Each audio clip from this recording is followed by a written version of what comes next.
Bonsoir à tous et merci d'être là. Merci à Denis aussi d'être avec nous. Juste pour remettre un petit peu les choses, présenter la FCOP, donc ce que vient de faire Johan, l'association francophone d'éco-psychologie, pour appréhender de façon transdisciplinaire les interrelations entre humains et non-humains afin de restaurer nos liens d'interdépendance entre nous-mêmes, avec les autres, le vivant et plus grand que soi. Hein, voilà, c'est une grande définition. Tout ça au service d'une transformation sociétale. Voilà. Donc depuis sa création en 2022, toujours une hésitation, c'est ça? 2022, Johan Lafkop, c'est ça? Donc par Emma et Johan, cette association se donne pour objectif de réunir des praticiens et de faire rayonner cette approche dans le monde francophone. Voilà. Donc merci à eux pour leur engagement et pour la confiance qu'ils m'ont accordée au sein de la Pétale Conférence. Cette association adopte un fonctionnement en sociocratie, hein.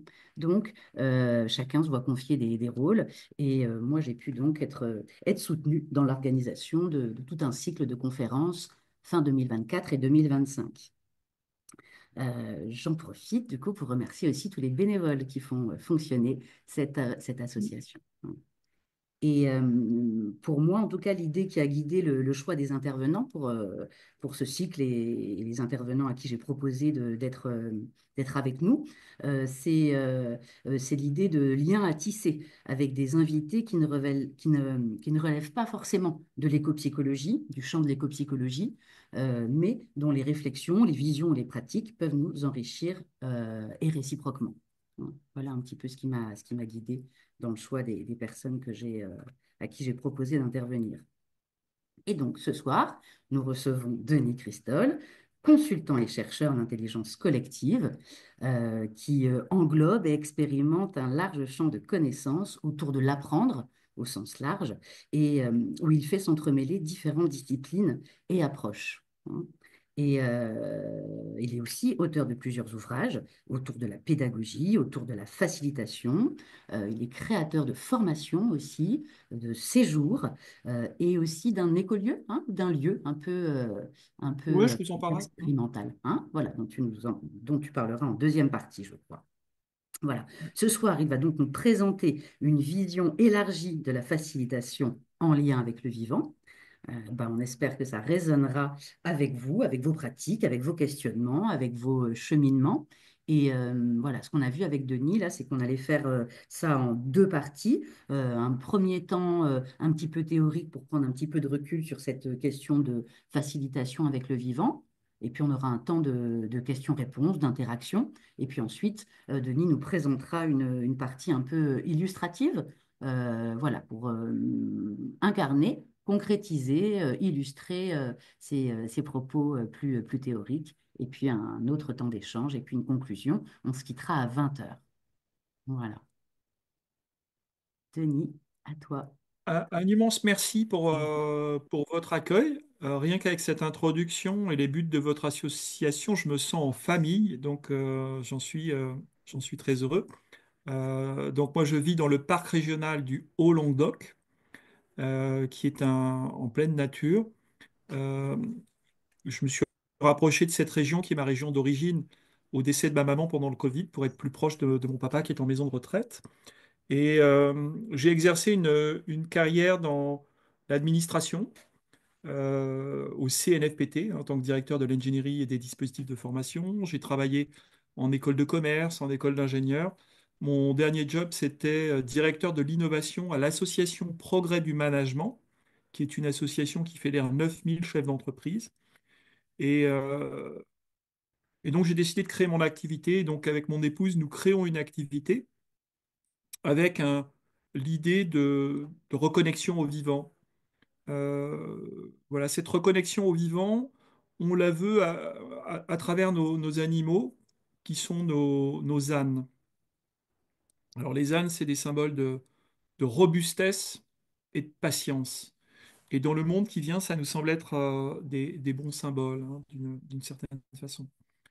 Euh, Peut-être dans un premier temps, avant de vous parler de ce qu'on fait avec Cécile et nos ânes, euh, vous donner un point de vue un petit peu plus, entre guillemets, plus théorique sur la facilitation et comment je l'aborde et comment je la lie avec le vivant.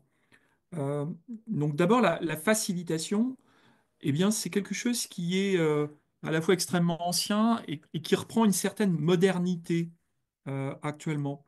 Je dirais qu'il y a trois dimensions de la facilitation. Une première qui est arrivée via le monde anglo-saxon, avec cette idée de design thinking, d'icebreakers, de toutes ces méthodes d'émulation intellectuelle pour développer de la créativité, des produits et finalement faire du profit. Donc il y a un premier élément de la facilitation basé sur des processus humains qui génèrent quelque part du business, hein, si je le fais assez simplement. Et derrière, on a une facilitation assez processée, assez outillée, qui peut accompagner des groupes avec parfois même des risques de fascipulation. Manipulation et facilitation étant le mélange des deux, hein, où on fait croire aux gens qu'ils sont créatifs, mais le chef a déjà tout décidé. Donc ça, c'est un risque qu'on peut voir.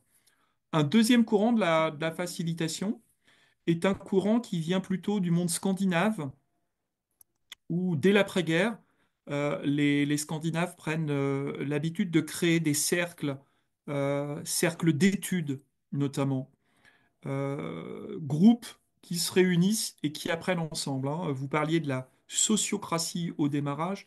Il y a des pratiques de groupe très anciennes. Il y a une thèse de Jonathan Kaplan qui parle des cercles d'études en Norvège, où de nombreux adultes se réunissent et s'autodéterminent en famille, en groupe de voisins, pour se dire, bien voilà, on va apprendre les uns des autres sur un thème qui nous concerne. Donc ça renvoie à des pratiques de socio-formation, une forme d'autodidaxie de groupe, en quelque sorte. J'ai oublié de dire que j'étais chercheur en sciences de l'éducation et que tous les phénomènes andragogiques me passionnent. Dans cette pratique de la facilitation, il ne s'agit pas de faire accoucher des groupes de produits, mais de leur faire accoucher de sociétés, de vivre ensemble. Donc il y a cette dimension qui est très forte, avec l'idée d'une pédagogie, un apprentissage entre pairs, où les uns avec les autres, on développe quelque chose de fort. Une troisième dimension de la facilitation, c'est une dimension qui viendrait plutôt du monde asiatique. Peut-être vous avez déjà animé des formations, peut-être vous avez déjà participé à des formations. Et à un moment ou un autre, quelqu'un a dû vous dire, ah, on va adopter une posture bienveillante, on va s'écouter, on va prendre un temps de centration. Toutes ces petites formules, toutes ces petites phrases viennent indirectement du monde asiatique et ont transité par de nombreux canaux depuis la traduction de textes anciens, du Tao par exemple, puis plus récemment de fréquentation des mondes industriels automobiles.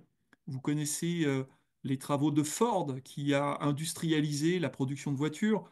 Peut-être connaissez-vous aussi les travaux de Taishi Ono, l'ingénieur emblématique de Toyota, qui a développé un ensemble de pratiques. Et puis, dans cette fréquentation des mondes industriels, ont transité des pratiques autour de la qualité, du ringisho japonais, qui est la concertation de groupe avant la réunion. Donc, de nombreuses pratiques de facilitation ont transité du monde asiatique vers le monde occidental par ce monde industriel. Et puis, plus récemment, par le moyen du développement personnel où on a eu également beaucoup de pratiques qui ont glissé, alors notamment via la Californie. Vous connaissez probablement l'Institut Esalen, qui a été un institut de test de nombreuses pratiques de cri primal, rolfing, méditation, pleine conscience. Donc énormément de pratiques qui sont arrivées dans ces logiques-là. Euh, moi, je qualifierais toutes ces pratiques, quand on les redécouvre, quand on les remet en sens, d'une vision asiatique de la facilitation. Donc quelque chose qui porte une vision un peu spirituelle, avec l'idée d'un flux plutôt que d'un découpage, hein. Dans le monde occidental traditionnel, on découpe, on détourne, on fait en sorte de réduire au plus petit élément. Alors que dans cette vision asiatique, on est plutôt dans un lien, dans un cycle du vivant beaucoup plus fort, où le corps, la nature, ne sont pas en extériorité, mais participent pleinement de ce que nous vivons. Il faudrait probablement aller observer du côté des peuples, alors je ne sais plus maintenant comment on les appelle, si on les appelle peuples premiers ou s'il y a d'autres termes, donc je m'excuse s'il y a des experts et des spécialistes, je les appellerai comme ça, euh, qui ont aussi beaucoup de pratiques de dialogue et de connexion avec le vivant. Là, j'accompagne actuellement un groupe de facilitateurs néo-calédoniens. Il y a des pratiques tout à fait extraordinaires, enfin moi je les trouve extraordinaires, où on ne parle pas au groupe, on parle au ciel. On ne regarde pas les autres, on regarde un arbre ou un rocher. Et il y a une puissance symbolique dans la force du groupe et du cercle qui sont extrêmement précieux et qui apportent une autre relation au monde. Voilà ces différentes formes de facilitation, plutôt empreintes de techniques et d'outils, plutôt empreintes de finalités sociales, plutôt empreintes d'une vision holistique ou encore d'une relation au vivant. Toutes ces dimensions, eh bien, nourrissent ce sur quoi je travaille actuellement, qui est une école de facilitation centrée sur la posture. Donc il y a beaucoup d'éléments de facilitation qui sont intéressants, mais la posture me semble être le cœur. Dans la posture, il y a tout d'abord la simplicité, il y a le silence, il y a le cercle, il y a l'influence, il y a le questionnement, il y a la vision, il y a la codécision, vous parliez de sociocratie, il y a le co-apprentissage, il y a le flow, si on veut faire référence à Mihalis Csikszentmihalyi, le psychologue hongrois. Et puis il y a quelque chose de très important qui est la présence, ou le Dasein, être là, habiter pleinement l'espace, devenir soi-même le lieu. C'est ce que m'a dit un jour un praticien de la thérapie sociale. Une personne qui allait dans les cages d'escalier avec des jeunes ou des trafiquants de drogue, il s'installait et il devenait le lieu. Et il n'avait aucune peur. C'était un ancien criminel endurci, il n'avait absolument pas peur, et sa voie de rédemption, c'était d'être le lieu à l'endroit où il n'y avait plus rien. Très fort comme expérience, hein, j'ai observé ça. Alors, moi, je ne serais pas capable de faire ça, mais lui avait cette volonté d'apporter quelque chose. C'est très... Moi, j'en ai encore des frissons de ça. Euh, ces dimensions de la facilitation, elles me semblent s'ancrer dans la posture, qui est donc l'attention à ces différents éléments tels que je vous les ai décrits. Pour moi, la facilitation, ou l'art de la facilitation, c'est un art énergétique relationnel, voire même une espérance pour la démocratie. Je pèse mes mots parce que quand je vois certains hommes politiques ou certains dirigeants ou qui nous font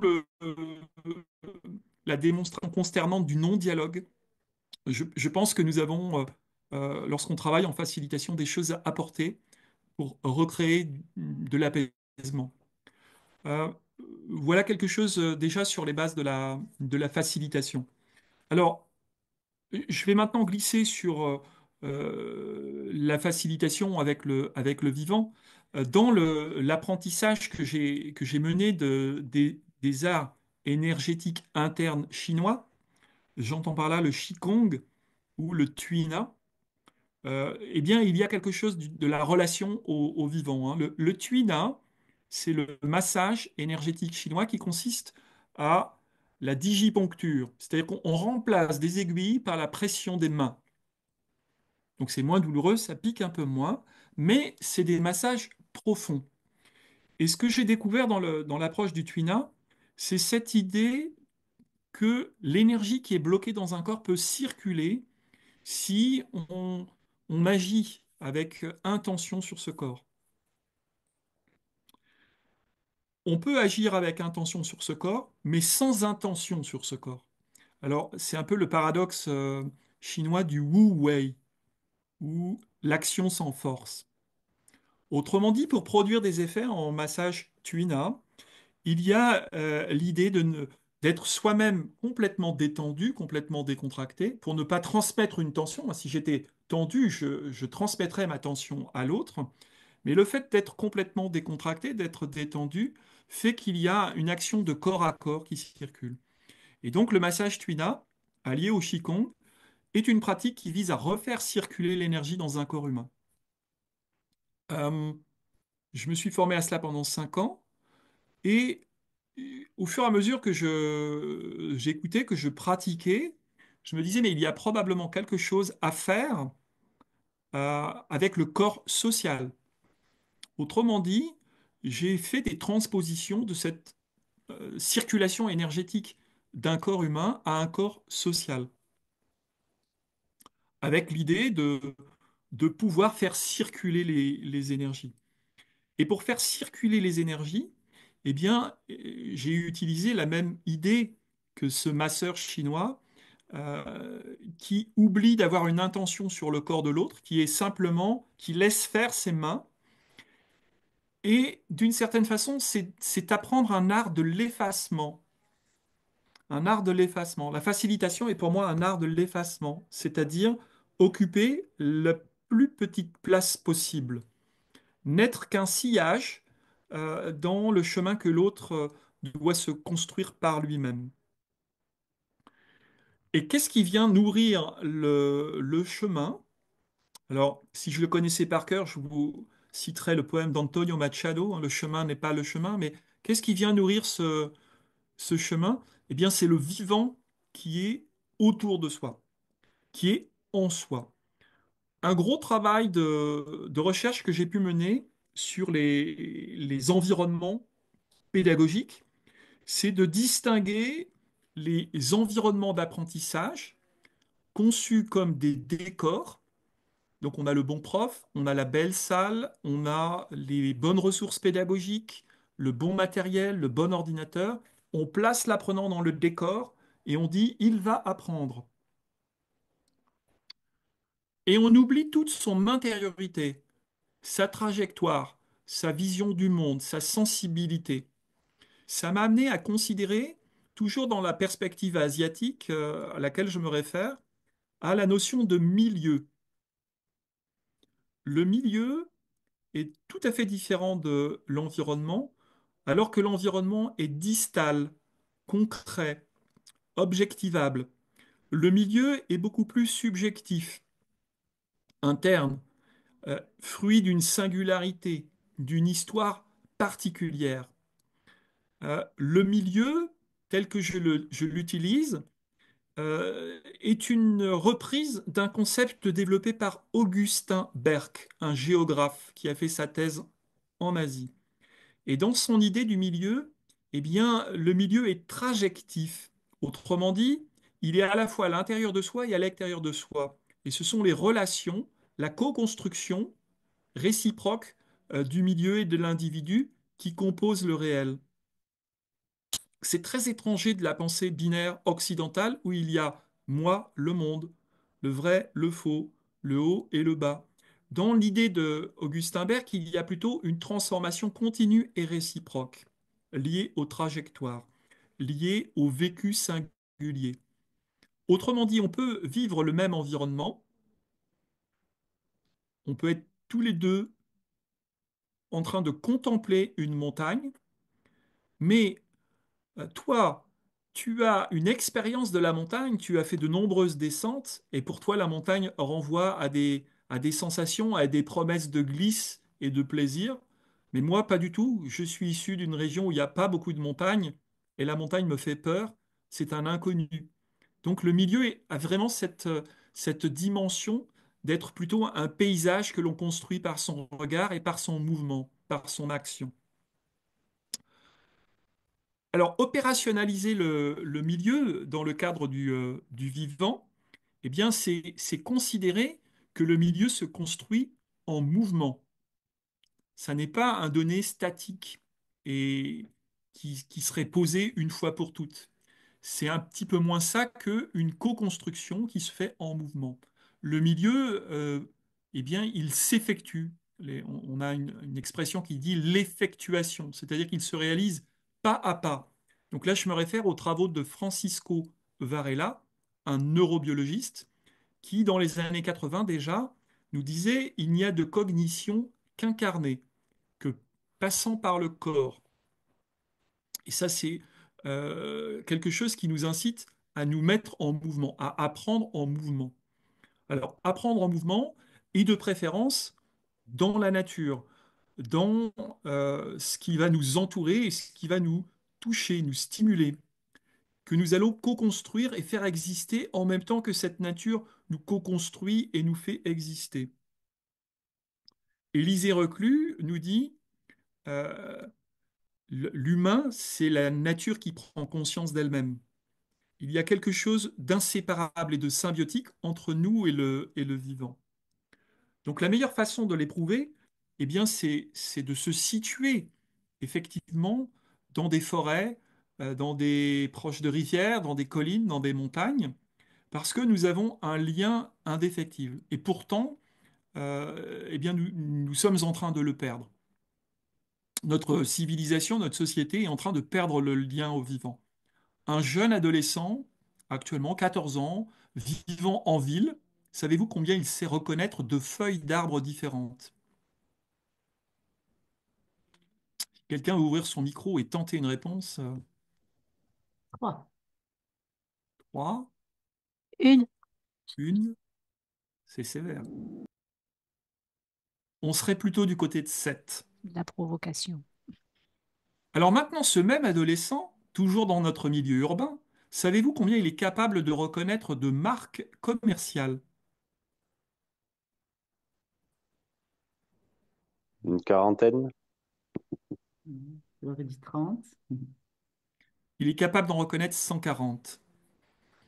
Alors on voit que d'un côté, il sait reconnaître 7 feuilles d'arbre et de l'autre côté, 140 marques commerciales. On voit tout l'écart qu'il y a entre ce à quoi nous prêtons attention.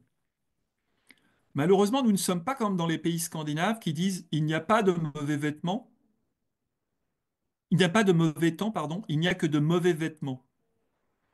Dans les pays scandinaves, c'est pas un problème d'aller faire cours dans la nature, mais pas simplement pour un cours de nature, mais pour un cours de maths, un cours de géographie, un cours de finlandais. Donc l'idée, c'est que la connexion au vivant, elle, elle, elle, elle génère quelque chose en nous qui nous fait nous sentir plus en mouvement. Hein. Souvent, on dit l'inverse de la tristesse, c'est la joie. Et quand on rentre dans cette polarité, eh bien, on coince la personne. On lui dit, mais t'es triste, mais sois joyeux, va te faire plaisir. Euh, non. L'inverse de la tristesse, c'est le mouvement. N'importe quel mouvement, mais le mouvement. À partir du moment où on se met en mouvement, le corps éprouve des choses. Et lorsque le corps éprouve des choses, il se sent plus vivant. Et si le corps se sent plus vivant, alors peut-être la joie va apparaître. Donc, tout ça pour dire que le fait d'oser se déporter, aller dans un jardin public, aller ressentir le bruissement d'une forêt. Vous connaissez certainement le Shirin-yoku, qui est ce bain de forêt que font les Japonais pour se sentir bien, dans lequel l'air est purifié par les branches, les arbres nous caressent, il y a quelque chose de très sensuel qui vient nous rappeler à notre propre humanité. Eh bien, il se passe quelque chose, on augmente notre perception du monde, notre capacité à sentir. Les ergonomes parlent d'affordance. L'affordance, c'est la capacité d'un objet à suggérer ses usages. Une fourchette nous donne envie de piquer, un couteau de couper, une chaise de nous asseoir. Eh bien, le vivant, la nature, a également une affordance. Elle nous donne envie de vivre. Elle nous réveille. Donc, déporter des éléments de formation, d'apprentissage dans la nature, dans le vivant, ça nous remet de la joie et du plaisir. Donc, c'est quelque chose qui est extrêmement puissant. Donc, je distingue bien dans ce que je décris apprendre sur le vivant, Ça, c'est ce que je faisais quand j'étais adolescent. Alors peut-être que vous avez vécu ça, où le prof de sciences naturelles vous dit, vous venez lundi avec un œil de bœuf que vous aurez demandé à votre boucher, on va le découper. Vous voyez, cette façon d'entrer dans le vivant par la dissection. J'espère que ça vous est jamais arrivé. Moi, ça m'a traumatisé.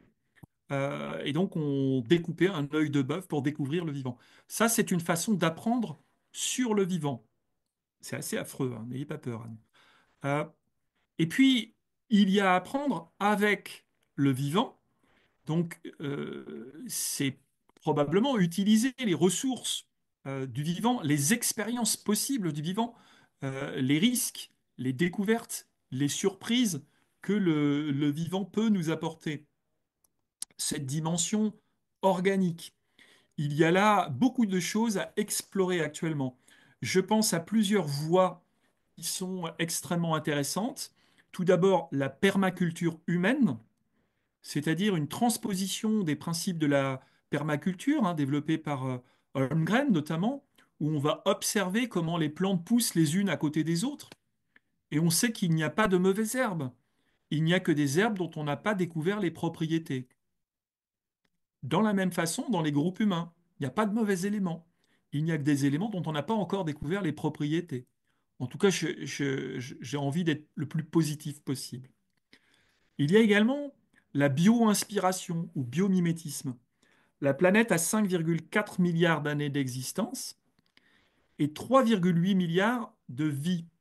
Donc on a un laboratoire qui a développé beaucoup de possibilités d'adaptation, de, de choix, de bifurcation, et qui forment des ressources incroyables pour inventer des nouvelles pratiques pédagogiques. En tout cas, moi, c'est ce sur quoi je m'intéresse aujourd'hui. Donc ces nouvelles pratiques pédagogiques, on peut les observer dans le vivant. La pédagogie par le jeu est extrêmement forte auprès de nombreux animaux, des mammifères qui enseignent par le jeu. La transposition de culture. On sait que les singes développent des cultures. Il a été observé que certains singes nettoyaient des pommes de terre, par exemple, du sable et se transmettaient cela les uns aux autres. Que dans certaines forêts, certains singes cassaient des noix avec des pierres, alors que de l'autre côté de la forêt, ils le cassaient avec des bâtons. Donc on voit qu'il y a là des apprentissages de la place de l'outil dans dans le vivant auprès des singes. On s'aperçoit aussi de quelque chose d'extrêmement important qui est la place dans le groupe. Le vivant nous rappelle l'importance de la place dans le groupe. Alors, euh, il y a un nom savant pour cela qu'on appelle l'altricialité secondaire, le fait que du début de sa vie, du premier cri jusqu'au dernier soupir, il y a toujours d'autres humains, et la place qu'on a auprès de ces humains revêt une importance considérable. Ça a des applications très pratiques pour moi en pédagogie. Souvent, on dit on va faire groupe. Moi, je dis il faudrait d'abord faire binôme avant de faire groupe. Commencer à avoir un premier niveau d'attachement avec une personne, c'est déjà beaucoup. Et ensuite, on peut aller du binôme à un groupe un peu plus large, et peut-être à une équipe, et puis peut-être après à quelque chose d'encore plus profond. Donc il y a une progressivité, mais la première question que nous rappelle le vivant, c'est quelle est ma place dans le groupe? Voilà des éléments qui sont à prendre du vivant. Et le dernier niveau, qui me semble être à explorer encore plus fortement, c'est apprendre pour le vivant. Je pense que c'est la dimension du défi actuel au regard du biocide généralisé, de l'indifférence dans laquelle nombre d'entre nous sont, quand on voit le nombre d'espèces qui disparaissent à un rythme effréné et qui provoquent plein de maladies, hein, d'éco-anxiété, de solastalgie. Enfin, vous connaissez ces choses-là certainement bien mieux que moi. Mais là, on s'aperçoit qu'apprendre pour le vivant, eh bien, ça nous renvoie à d'autres façons d'être en relation au monde. Alors, je ne suis ni chaman ni animiste, mais j'ai la sensation qu'il y a une relation qui est extrêmement importante dans dans cette relation au vivant. Vous connaissez probablement cette expérience dans laquelle on met un faux bras en plastique à une personne et puis on lui cache son vrai bras et on donne un coup de marteau assez vif sur ce bras en plastique et il a l'impression que c'est lui qui prend le coup de marteau. Et j'ai l'impression que ce même mécanisme psychologique pourrait intervenir lorsqu'on coupe un arbre dans la forêt ou lorsque ce qui m'est arrivé dans mon village, la source s'est arrêtée de couler. Parce que j'habite le sud et dans le sud, on est en pénurie d'eau. Et donc les sources s'arrêtent de couler. Et donc la source, il n'y en a plus, il n'y a plus d'eau. Et ben ça me fait mal réellement. Ça n'est pas simplement une vue de l'esprit. Donc je pense qu'apprendre pour le vivant, c'est prendre en considération que nous pouvons faire des choses en étant peut-être des représentants de ce vivant. Il y a désormais des avocats qui font en sorte d'obtenir des places dans des conseils d'administration pour des représentants du vivant. Donc c'est un tout nouveau mouvement qui est apparu. Je trouve que c'est extrêmement passionnant. Je pense qu'en pédagogie, il y a des choses assez incroyables à faire. J'ai souvenir d'avoir facilité un cercle de dialogue profond, et sans qu'on ne le fasse exprès, il y avait un arbre qui était dans le cercle. Juste une personne s'était adossée à cet arbre, et quand on s'est aperçu que l'arbre était dans le cercle, on ne l'avait pas fait exprès, on a élargi le cercle pour lui laisser une place. Et c'était un moment assez doux, assez, assez unique à vivre. Apprendre pour le vivant, c'est certainement intégrer des nouvelles façons de sentir les choses et de s'autoriser à les exprimer, à les dire. Encore une fois, je ne suis ni chaman ni animiste, c'est juste mes ressentis hein, que je vous partage, mais qui me semblent extrêmement importants. Alors, euh, apprendre pour le vivant, c'est aussi se mettre un peu plus à l'écoute des cycles naturels. Donc, penser et agir en cycle, avoir une vision des termes et de processus plus longs, plus imbriqués. C'est certainement passer d'une pensée en surface à une pensée en profondeur, c'est-à-dire apprendre en utilisant aussi les métaphores du vivant.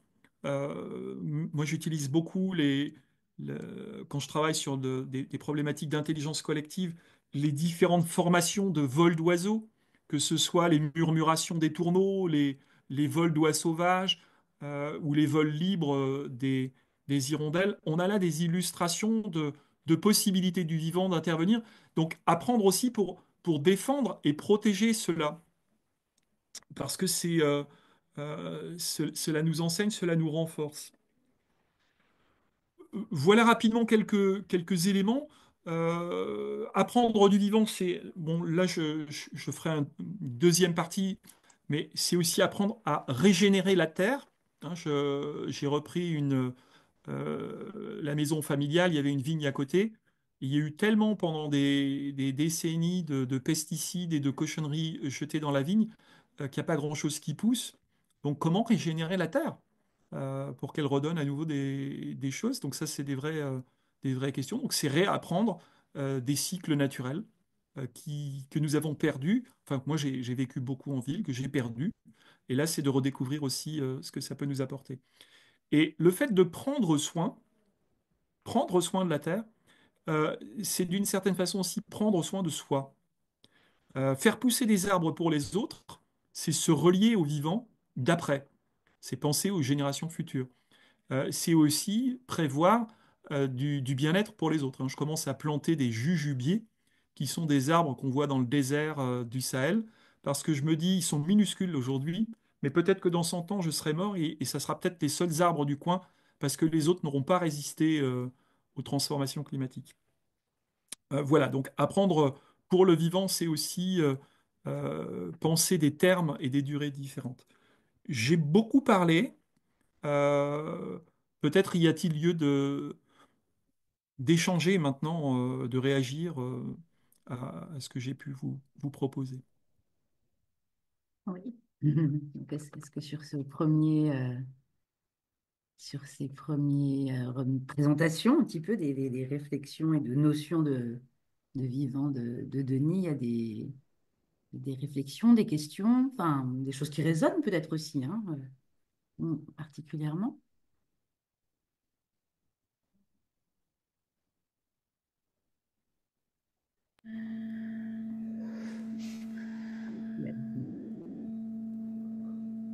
J'y vais. Oui, merci beaucoup. Ça résonne énormément en fait.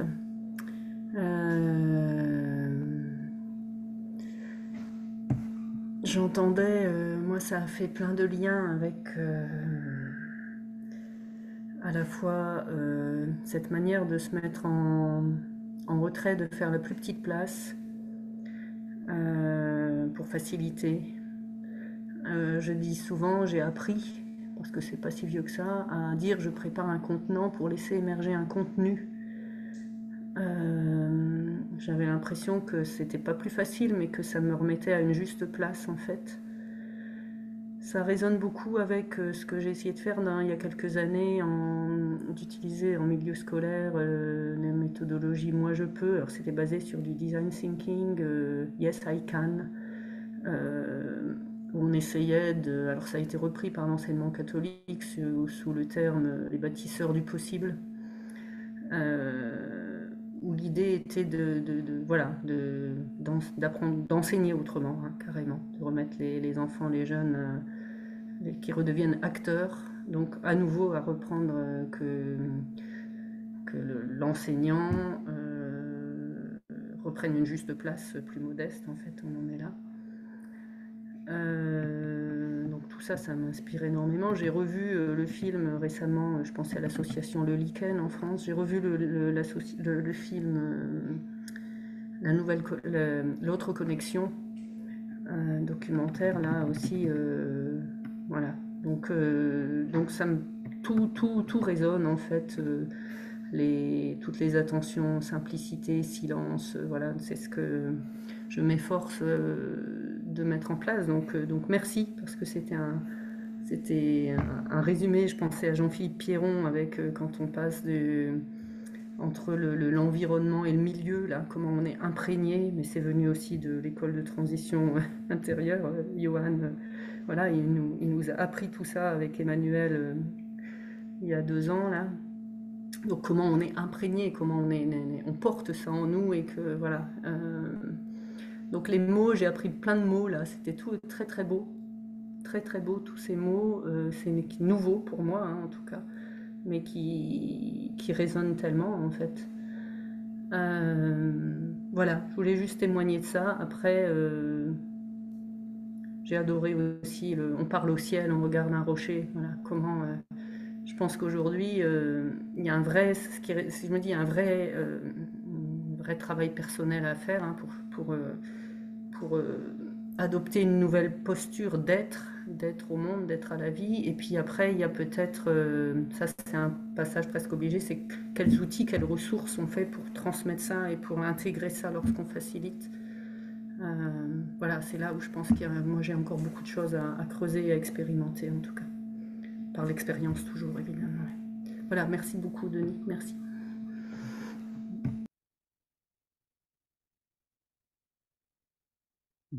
Merci, Anne.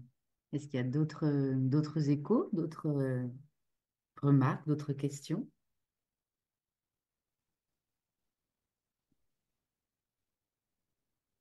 Oui, Catherine. Oui, c'est pas non plus, ça va pas être non plus une question. En fait, c'est juste sentiment de profonde gratitude pour ce qui a été partagé là et comment ça.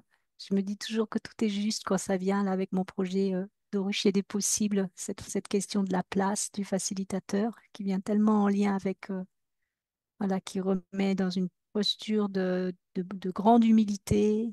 En tout cas, moi, c'est ça qui résonne, cette posture de ne pas savoir, en fait, et de laisser l'espace à l'autre, puisqu'on a toujours à apprendre de l'autre. Voilà. Après, ça donne envie d'aller plus loin, parce qu'effectivement, il y a beaucoup de notions là que je découvre aussi. Et ça me donne envie de creuser encore. Voilà. Pas, je ne sais pas encore comment, mais voilà, ça. Je me dis que je ne peux pas rester complètement jusqu'au bout, mais j'ai trop envie. et j'écouterai le replay, mais en même temps, voilà. En tout cas, merci pour ces notions et puis cette façon claire d'aborder ce sujet dans cette notion globale, quoi, en fait. Vraiment, d'avoir toujours cette vision d'une globalité et de ne pas découper les choses, en fait. J'aime bien. Voilà, l'art de l'effacement. Mhm. Oui, Sylvain, vas-y. L'histoire de ton cercle de discussion où tu as fait la place à un arbre, ça me fait beaucoup penser au conseil de clan des Atikamekw. Donc, c'est un peuple amérindien en Amérique du Nord, au Canada. Et eux, quand ils font un conseil, alors il y a les chasseurs, il y a les pisteurs, il y a les femmes, il y a aussi les enfants. Mais il y a aussi une personne qui fait la voix du loup, ce qu'ils appellent la voix du loup. La voix du loup, au fait, c'est la place, donc elle fait partie du clos, hein, mais c'est la place de la nature. Le loup, il vit bien, mais il faut que tout le reste de l'écosystème, pour employer un terme occidental, soit en bonne santé. Mais y compris les poissons, l'eau, qui nourrit les herbes, les plantes, etc., qui nourrit les herbivores, etc., qui va finir par nourrir les loups. Donc la voix du loup, c'est une voix qui est très importante dans les conseils de clan, qui sont les familles au sens large qui gèrent tout un territoire. Donc là aussi, c'est une façon de voir qui est très globale, où toutes les couches de la société plus la nature est pris en considération.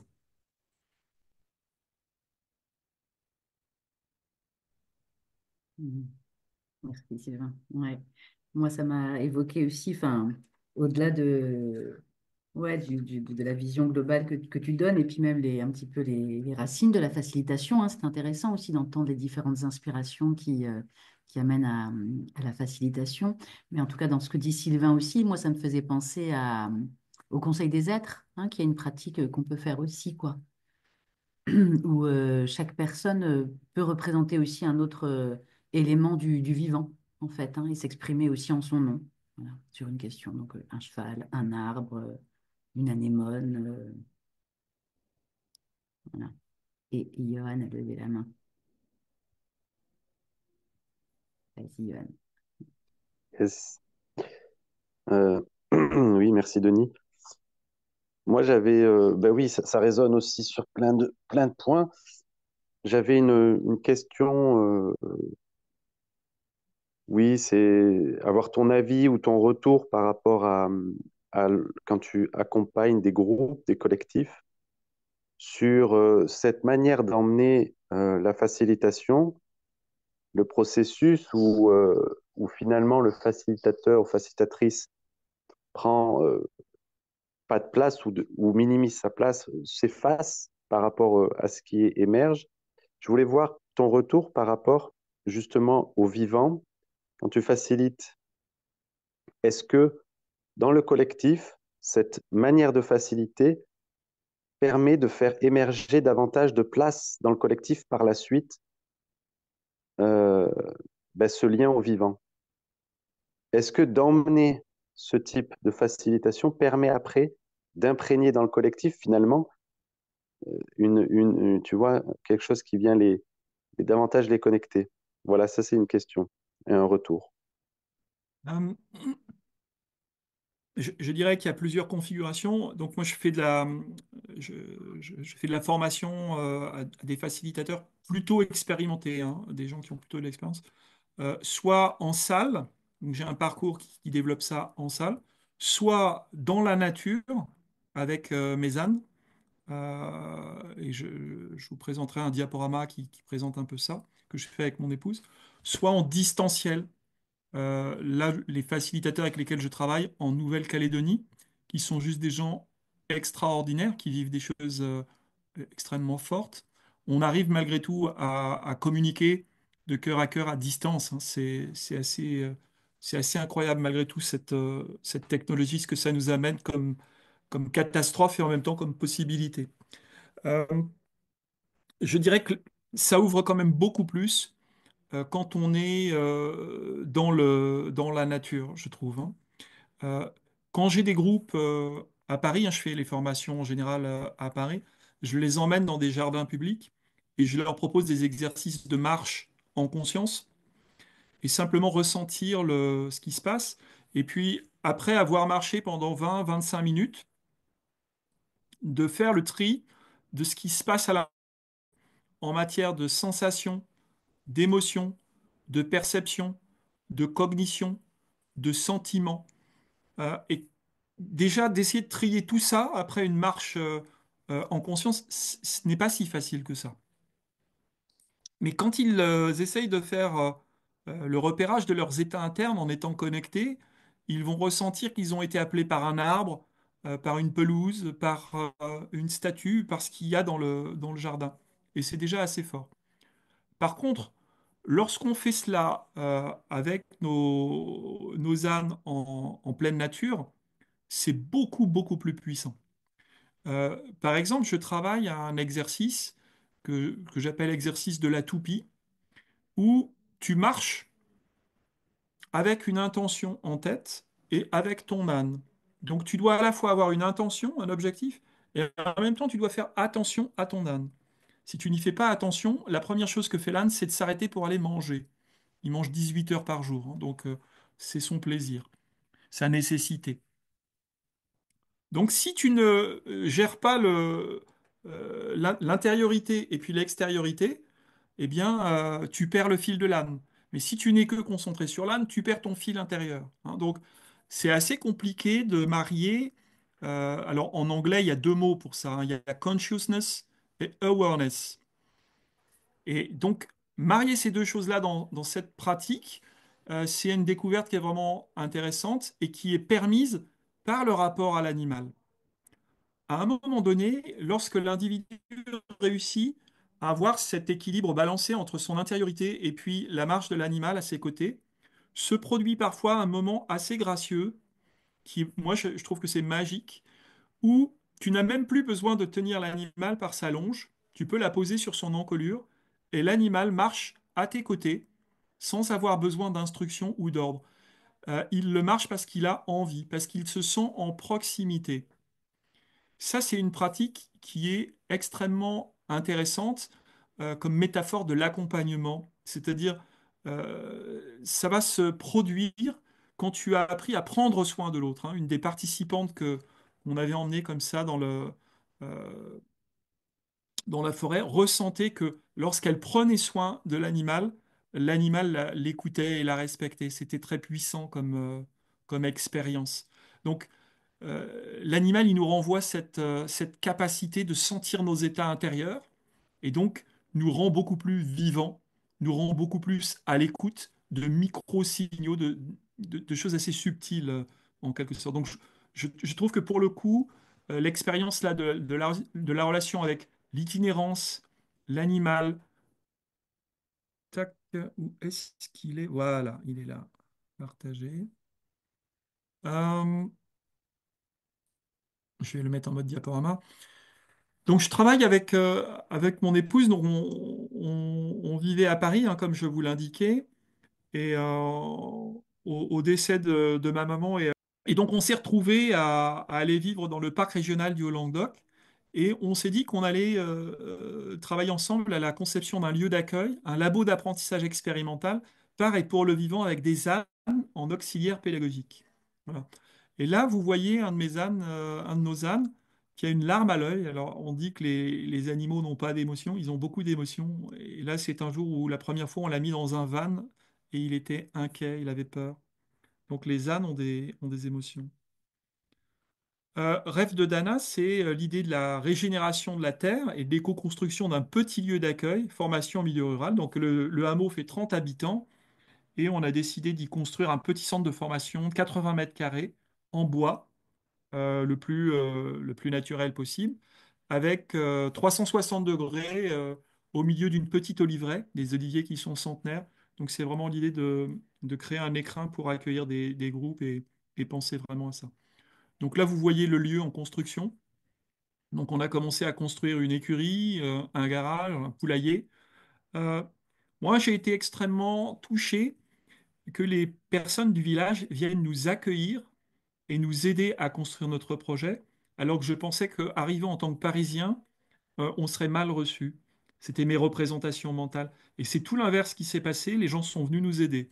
Donc c'est extrêmement touchant de s'être senti accueilli. C'est vraiment très puissant.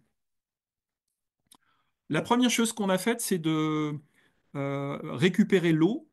Donc on a creusé le sol, enterré des, des citernes d'eau et récupéré de l'eau parce que dans notre région, l'eau devient de plus en plus rare et capricieuse. Donc elle peut tomber par grande masse et puis tout d'un coup, on n'aura plus d'eau. On sait qu'il va y avoir de moins en moins d'eau. Euh, et comme il fait chaud, on a décidé d'avoir une piscine et pour pas être dépendant de l'eau communale, on a décidé de stocker de l'eau. Donc on a 26 mètres cubes d'eau qui nous permettent de faire vivre une cinquantaine d'arbres et d'alimenter la piscine. On travaille à la régénération du sol. Donc on est en partenariat avec des pépiniéristes et des initiatives locales pour replanter des espèces endémiques résistantes à la chaleur, puisqu'on sait qu'on risque d'avoir des difficultés hein, pour les végétaux. Sur des crêtes, on voit déjà des chênes verts, qui sont des chênes très solides, normalement adaptés au climat méditerranéen, qui commencent à se dessécher. Donc ça, c'est inquiétant. Voilà, donc on essaye d'apprendre à mieux traiter le sol. Donc avec les ânes, 3 ânes, ça fait à peu près 5 tonnes de crottin. Il y a de quoi régénérer le sol et de créer de la terre vivante. Hein. On est en train de fabriquer des roulottes, alors des roulottes en bois, pour les intégrer sur le terrain et pouvoir accueillir des participants, un habitat léger. Et puis de développer aussi un concept qui s'appelle Révotech, qui a été développé en Bourgogne, qui est un lieu, un espace de déploiement. Hein. Dans une des roulottes, il y a la possibilité d'avoir des vieux objets, tout un ensemble d'éléments qui nous prêtent à rêver, qui nous prêtent à reconstruire des récits et de l'imaginaire. Là, vous voyez le terrain vu d'en haut. En bas à droite, c'est le bâtiment qu'on souhaite construire. Donc, on a eu pour Noël, ça c'était vraiment notre cadeau de Noël, un permis de construire. Donc, un bâtiment de 80 mètres carrés, plus 4 couchages pour accueillir des petits groupes. Voilà, ça va ressembler à peu près à ça. Et là, vous voyez nos 3 ânes. Kansas. Kansas, euh, ça veut dire, je crois, en Sioux, peuple des vents du Sud. Giges, c'est une ânesse de 7 ans. Ça, c'est un berger qui a volé l'anneau d'invisibilité. Et clarine, c'est un petit instrument de musique. Ce sont des ânes qui sont extrêmement doux, on a vécu avant une semaine ou plusieurs week-ends avant de les choisir. Un âne, ça vit 35 à 40 ans. Donc on a 114 ans avec mon épouse, hein, à nous deux. Donc on sait que il va falloir qu'on s'occupe de la suite. Hein. C'est vraiment quelque chose d'important pour nous. Et puis on travaille aussi à la rénovation et l'extension de la maison existante, qui est une vieille maison.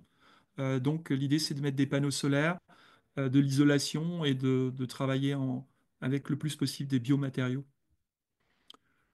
Donc l'idée, c'est d'avoir un espace de ressourcement hein, au cœur du parc régional du Haut-Languedoc, avec de la sobriété énergétique et une volonté de partage, de convivialité, de transmission. On commence à faire des balades dans la région pour aller euh, voir des maisons de retraite ou des villages un peu abandonnés. Et ça crée du lien humain, c'est juste incroyable. Voilà, on est dans un petit village. Alors, on a des grands-mères qui sont très actives. Hein. Cette année, elles ont mis 500 lutins en bois. C'est un hameau de 30 personnes. Hein. Les grands-mères ont réuni tout un ensemble de gens et elles ont mis en place des lutins, 500 petits lutins partout dans le village pour faire venir des gens de partout dans le pays. Et Vagabondane, c'est le projet qu'on a, plutôt associatif et bénévole, pour aller de village en village, emmener des livres avec des conteurs ou des médiateurs sociaux et créer de la reliance avec d'autres initiatives. Il y a une partie qui est pédagogique, qui vise à être plutôt une activité économique, et donc c'est d'inventer une pédagogie du vivant. Alors, cette pédagogie du vivant, on l'appelle Dana. Alors, Dana, c'est une déesse celte, hein, de la fécondité. C'est un lab d'innovation pédagogique qui vise à travailler sur les médias de transition avec le média de l'âne, hein. L'animal, par ses qualités éthologiques, nous enseigne et nous apprend. Alors, on a déjà fait deux masterclass en 2024 sur la posture de facilitation en intelligence sociétale. Donc, c'est des itinérances qui se produisent en marchant. Donc, ça dure une semaine environ. C'est des marches de 8 à 10 km. C'est pas beaucoup, hein, 8 à 10 km, ça, c'est tout à fait possible. Et puis, on s'arrête et on crée des ateliers près des rivières, d'arbres remarquables dans les collines, pour vivre des choses et ressentir des choses assez profondément. Et ça crée vraiment des choses très puissantes, hein. Faire une constellation systémique d'organisation, alors je ne sais pas si vous connaissez cette pratique, mais c'est des pratiques où on communique par le corps. Le faire dans une forêt, c'est quelque chose d'assez puissant, beaucoup plus que dans une salle fermée. Il y a une question d'ouverture. Voilà, se reconnecter en vivant. Donc, on développe beaucoup de pratiques pédagogiques à travers la marche, marche en présence, marche en conscience, marche en pleine conscience, marche socratique. Et puis on est en train de repasser en revue des pratiques d'intelligence collective en marchant. Voilà, se reconnecter ou se connecter au vivant, marcher en silence, ressentir. Dans les itinéraires qu'on mène, il y a beaucoup de temps libre, personnel, où chacun a le temps de penser par lui-même, d'écrire par lui-même, de prendre le temps. C'est vraiment l'idée de renforcer son ancrage et sa vitalité. On travaille aussi à l'incorporation des 12 éléments de la posture en facilitation dont je vous ai parlé au démarrage, hein, la simplicité, la présence, le cercle, etc. Et puis, on s'appuie sur la théorie du U d'Otto Scharmer pour guider notre voyage, hein. C'est apprendre à, d'une part, laisser partir et apprendre à laisser advenir quelque chose. Avec des moments d'écoute profonds, hein, on utilise la pratique du dialogue de Bohm, des moments en écoute profonde, eh bien pour véritablement se relier les uns aux autres. Apprendre à créer ensemble des espaces inclusifs, s'encourager mutuellement. Voilà, là on voit les marches. Alors là on est devant un château, le château de Dieu. On est la qualité des paysages, je trouve, joue sur nos émotions positives. Voilà, là on est sur un cercle de dialogue en profondeur, dans une halte en cours de route. On travaille aussi, Cécile, ma compagne, est formée aux pratiques narratives. On travaille avec les pratiques narratives pour reconstruire des récits individuels et collectifs. Et donc, il y a des moments qui peuvent être à la fois poétiques et puis aussi des moments artistiques. Euh, voilà, là, on est sur un dialogue en intelligence collective. Donc, on a aussi des apprentissages technique, hein, d'une certaine façon. Et puis, on va prendre ce que les participants amènent. Par exemple, sur une des itinérances qu'on a fait, une des personnes c'était pas prévu, mais elle nous a initiés aux entretiens d'explicitation. Et ça, c'était extrêmement intéressant de le vivre et puis d'accueillir des choses. On travaille avec du co-développement professionnel et on innove. Là, par exemple, on a fait du co-développement professionnel métaphorique. Alors ça, c'est une pratique. On parle d'un sujet, il n'y a que celui qui raconte l'histoire qui sait de quoi il parle. Il dit, voilà, je suis dans un bois, il y a un loup, il y a 12 lutins qui sont là pour m'aider, il y en a 3 qui sont là pour me faire trébucher, les arbres sont tout le temps en mouvement, je ne comprends pas ce qui se passe. Alors lui, dans sa tête, le loup, c'est un directeur qui lui pourrit la vie. Les 12 lutins, c'est les membres de son équipe. Les 3 qui sont pas fiables, voilà, il a son imaginaire en route. Et les participants sont invités à travailler sur la base de cette métaphore, à aider à remettre en ordre le compte. Donc c'est des expériences qu'on mène comme ça d'apprentissage sur des situations bien réelles. Euh, une des pratiques qui existe et qui est bien connue en équi-coaching, c'est la rencontre à l'animal. Euh, C'est-à-dire qu'on propose aux participants de venir à la rencontre des ânes. Alors, c'est des animaux qui font 250 kilos et qui peuvent être impressionnants à certains égards. Et les personnes rentrent dans le champ et on laisse l'animal venir ou pas à lui. Et il se passe une rencontre.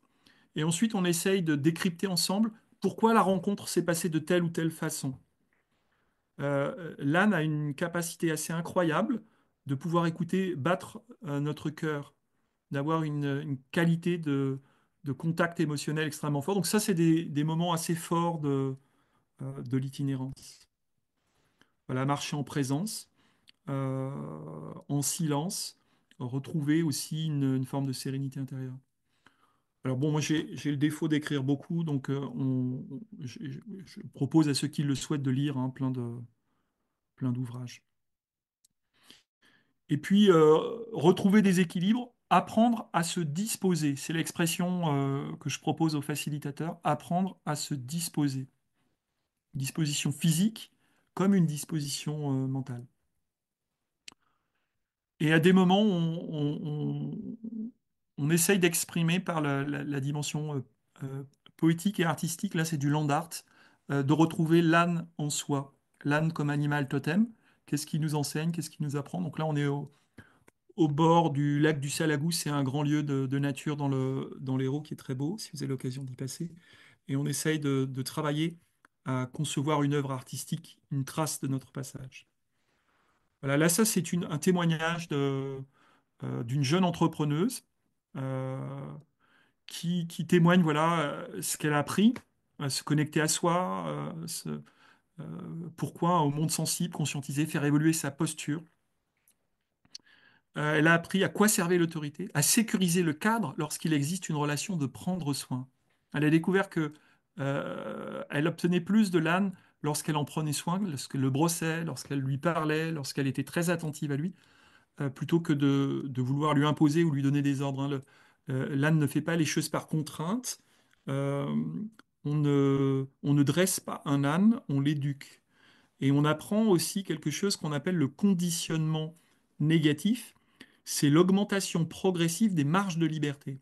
C'est tout à fait différent du conditionnement positif. Voilà, elle découvre ce que c'est que vraiment l'influence, ce que c'est qu'être en présence, et puis conscientiser que le guidage demande aussi un peu de tension et beaucoup de conscience. Donc, on a des temps réflexifs sur les apprentissages avec les participants. Voilà. Puis après, on a aussi cette dimension du lien social où on travaille avec nos ânes à aller au-devant des choses. Là, sur l'image à gauche, c'est assez incroyable. J'ai vécu ça une fois dans ma vie. Je ne sais pas si je le revivrai une autre fois. On faisait une itinérance avec des familles et on a été accueillis par des villages, par un village en musique. Donc c'est des amis qui vivaient dans ce village et ils ont dit mais les ânes vont venir, il faut les accueillir. Et ils ont réuni comme ça une trentaine de personnes qui sont venues avec guitare, violon nous accueillir. C'est juste incroyable, hein. C'est exceptionnel. Et c'est des apprentissages humains que permet l'animal parce que l'animal, il nous attire. Il faut savoir que l'âne est un animal qui était en voie de disparition il y a quelques années, hein, avant qu'il y ait la grande mode du chemin de Stevenson, de l'âne dans les Cévennes. Il n'y avait plus que 80, moins de 80 000 ânes, parce qu'il n'a pas d'utilité économique. Et par conséquent, ce fait de retrouver cet âne-là, eh bien, voilà, ça nous amène quelque chose d'assez puissant. Voilà, donc avec Cézanne, on a inventé Vagabondane, où on se déplace dans des hameaux où il n'y a rien qui vient. Hein. Dans le secteur où je vis, on a 40% de gens au RSA, 18% au chômage. C'est pas très riche hein, économiquement. Donc quand il y a des ânes qui arrivent, c'est un peu l'attraction. Donc on déploie un peu les instruments de musique, les tentes, et on fait vie avec le village. En bas à droite, vous voyez une photo où on interroge des anciens. Le pays, c'est un ancien pays de mineurs. Et donc, on leur propose de compter. Ils nous racontent des histoires. Qu'est-ce que c'était du temps de la mine? Et on découvre des choses juste incroyables. Hein, euh, là, moi, j'ai découvert des choses alors que c'est mon pays d'enfance. J'ai découvert que lorsque les mines ont fermé dans les années 80, on avait confisqué à tous les mineurs leurs casques et leurs lampes pour que surtout ils ne redescendent pas dans la mine. Et le plus affreux, c'est qu'ils ont noyé tous les chevaux qui étaient au fond de la mine parce qu'ils étaient vieux, aveugles et on ne savait pas quoi en faire. Et ils ont tout noyé. La mine et les chevaux sont restés dedans.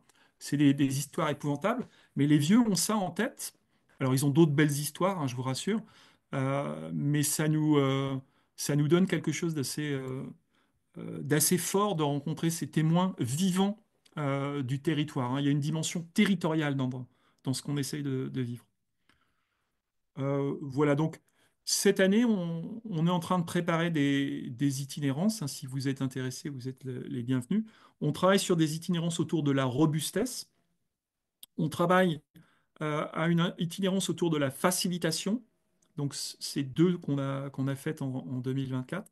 On travaille une itinérance sur la transformation des systèmes de formation. Et là, sur cette itinérance, il y a un sociologue vidéaste qui va nous accompagner. Et puis, on a une autre itinérance autour des pratiques narratives, se dire, faire récit. Voilà un petit peu les façons dont nos animaux nous, nous accompagnent comme auxiliaires d'apprentissage. Voilà, j'ai fini la présentation. On peut échanger si ça vous donne envie de réagir. Merci Denis pour cette deuxième partie. Donc nous voilà moins nombreux hein, qu'à la première. Quelques personnes nous ont quittés. Dans le chat, tu as des merci. Voilà, est-ce qu'il y a aussi là des réactions? Qu'est-ce que ça fait de voir ces ateliers, ces propositions, ces âmes, ces âmes et ces hommes et ces femmes?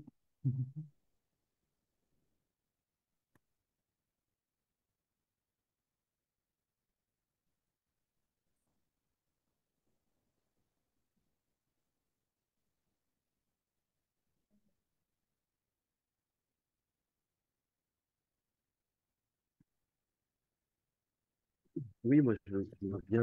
Vous m'entendez? Oui, Oui, peut-être rapproche-toi peut-être de ton D'abord, poste. merci, Denis. Ouais, c'est pour ça que je coupe des fois ma caméra parce que j'ai pas une bonne connexion. Est-ce que ça marche là, comme ça, mieux? oui, ça marche. Ok. Merci pour toute ton intervention là. Je ne vais pas redire ce qui a été dit par certains et que je partage pleinement sur cette première partie, cette profondeur que je ressens aussi dans cette deuxième partie avec ce lien profond aussi que je sens avec tes ânes et ces auxiliaires, comme tu dis, comment ils peuvent être là.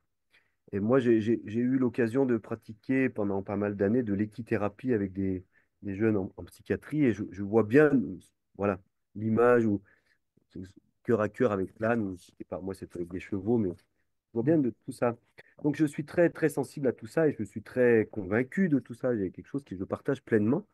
Donc, je pourrais faire des éloges pendant 10 minutes, mais il y a quand même toujours une question qui me revient dans cette intervention, mais que je ressens beaucoup, de plus en plus souvent, c'est cette question d'appartenance. C'est mes animaux, ils sont à mon service, Mm. je m'en sers pour quelque chose. Et, et j'ai vécu une bonne partie de ma vie sans me poser jamais ce genre de questions. J'étais très, très proche, très respectueux, etc. Et plus j'avance dans cette notion d'écologie profonde, vraiment de non-séparation totale, enfin, le plus profonde possible, plus cette question me revient. Cet après-midi, je me promenais en montagne. Juste le fait de voir des barbelés avec des vaches derrière, ça me blesse, quoi. Mm. Et, euh, et j'ai de plus en plus de mal à pouvoir me dire, bah tiens, voilà, toi, ce lien d'appartenance, ce lien finalement hiérarchique de subordination à mon service. Alors, tu as parlé que ça pouvait être des business. J'entends bien que ce que tu fais, on est loin du business et au contraire, c'est vraiment au service du vivant. Mais je peux pas ne pas être, je sais pas. Et du coup, c'est une question, je pose ça comme ça, hein, c'est une question qui me traverse et qui est de plus en plus compliquée pour moi. Je ne sais pas, toi, comment tu peux faire avec cette question-là. J'imagine qu'elle te, elle elle est présente en toi aussi, bien sûr. Oui, tu as raison. C'est peut-être un abus de langage parce que en réalité, les ânes, ils nous appartiennent pas. On en est plutôt responsable puisqu'on on a choisi de vivre avec eux. Euh, donc, on a une responsabilité sur ces ânes. Euh, En plus de ça, ils ont leur caractère, ils ont leur façon de vivre, d'exister, qu'on respecte, hein, bien sûr. Et euh, c'est- tu as raison, c'est un pur abus de langage. Après, là, quand ils sont en inactivité, entre guillemets, ils peuvent s'ennuyer. C'est-à-dire que tu as des périodes, là, les périodes d'hiver, on sort moins, ils s'ennuient. On le voit dans leur attitude, dans leur comportement. Et dès qu'on commence à repartir en balade, on sent qu'ils trépignent, qu'ils sont plus joyeux, plus vivants aussi. Donc ils ont aussi besoin d'être stimulés, de bouger, d'être en mouvement. Ça leur fait du bien aussi d'être en mouvement. Après, ce sont des animaux qui sont derrière des barrières, hein. Alors, on n'a pas mis des barbelés, hein, mais ils sont effectivement sous contrainte, c'est clair. Euh, ils sont derrière des barrières, je peux pas te dire l'inverse. Ils sont pas sauvages, quoi, hein. Et ma question, c'est comment on fait avec cette émotion, avec cette question, avec l'émotion qui va avec cette question-là, tu vois? Voilà, c'est une vraie question et j'ai pour l'instant du mal à trouver des réponses, quoi. Et du coup, ton expérience m'intéresse parce que je sens ton lien très très fort avec le vivant et comment on fait avec ces questions-là, quoi. Écoute, on essaie de les Paradoxal. respecter, tu vois, de travailler à leur bien-être le plus fort possible, même s'ils sont en univers contraint, c'est-à-dire qu'ils sont, voilà. Euh, on essaie de faire en sorte que la nourriture, l'eau, l'abri, tout ça leur soit donné. On a un maréchal ferrant qui vient, qui s'en occupe. Alors, il vient 3 fois plus que ce qui devrait venir pour s'occuper de leurs sabots. Euh, on a travaillé alors, on les a fait masser. Tu as quelqu'un qui est venu pour les masser, pour voir également l'état de leur colonne vertébrale. Donc, on essaie de pousser le bien-être le plus possible, hein. Alors, on va pas le faire venir tous les jours, parce que tout ça, au bout d'un moment, ça coûte, hein. Euh, donc, mais on essaye vraiment de prendre soin d'eux, de communiquer avec eux. Moi, je suis très étonné, tu vois, on a des tambours. De temps en temps, on joue du tambour à côté d'eux pour voir qu'est-ce qui réagit. Et ils sont fascinés par la musique, par les percussions. C'est très étonnant, tu vois, la communication que tu peux avoir. Donc, il y a un lien où à la fois ils sont dépendants, puisqu'on leur donne nourriture et soins. De l'autre côté, ils ont besoin de bouger, de se déplacer. C'est leurs besoins vitaux. Et puis, on a des responsabilités. C'est-à-dire que lorsqu'ils sont malades, c'est arrivé qu'ils restent que l'une d'entre elles reste couchée, bah, tu le soignes, quoi, hein. T'as une relation euh, de prendre soin. Mm. Donc, je dirais qu'il y a un peu d'ambiguïté, mais il faudrait qu'ils nous le disent s'ils se sentent à l'équilibre, hein, dans la relation, mais je ne saurais pas trop le contacter encore. Ma réponse est très imparfaite, hein, François, mais Ouais, non, mais merci quand même. Ouais, ouais, ouais, je fais ce que je peux avec ça. ouais, c'est ça.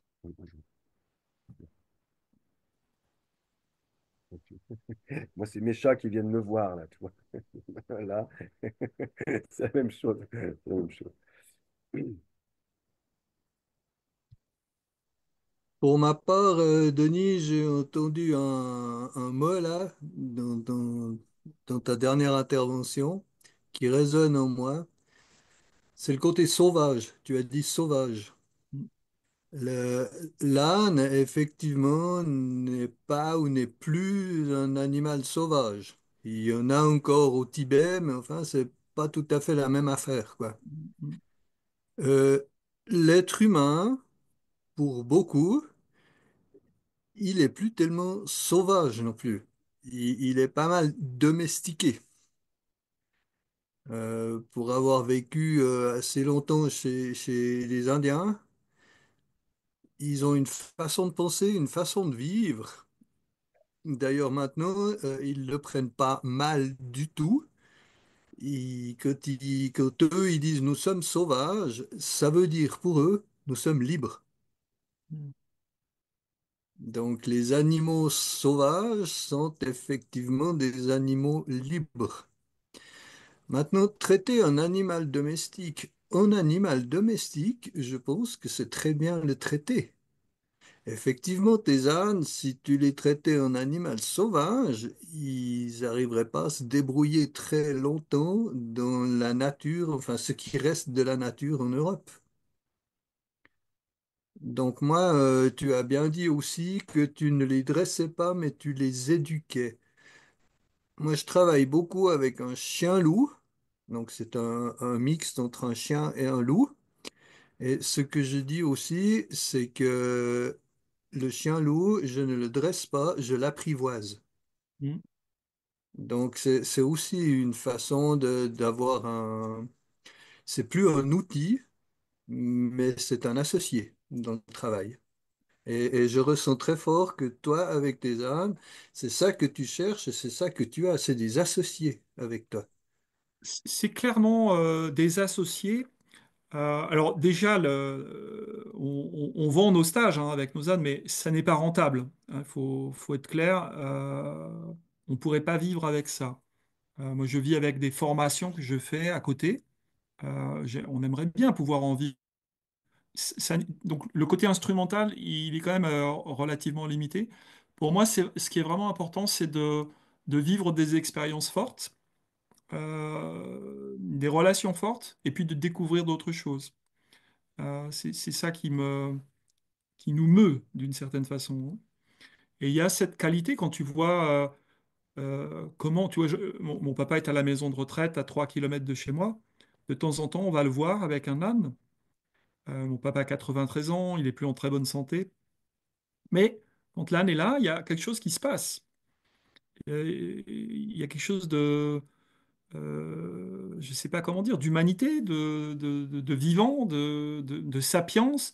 Je ne sais pas, il y a un lien. Le regard s'illumine.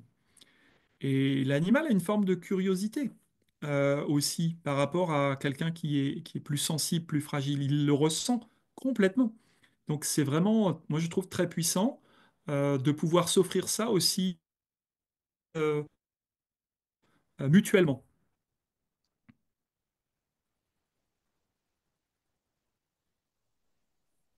Chouette. Ça me montre les 19h57. Est-ce qu'il y a encore une dernière remarque, un dernier échange, un dernier écho à cette présentation, à cette discussion?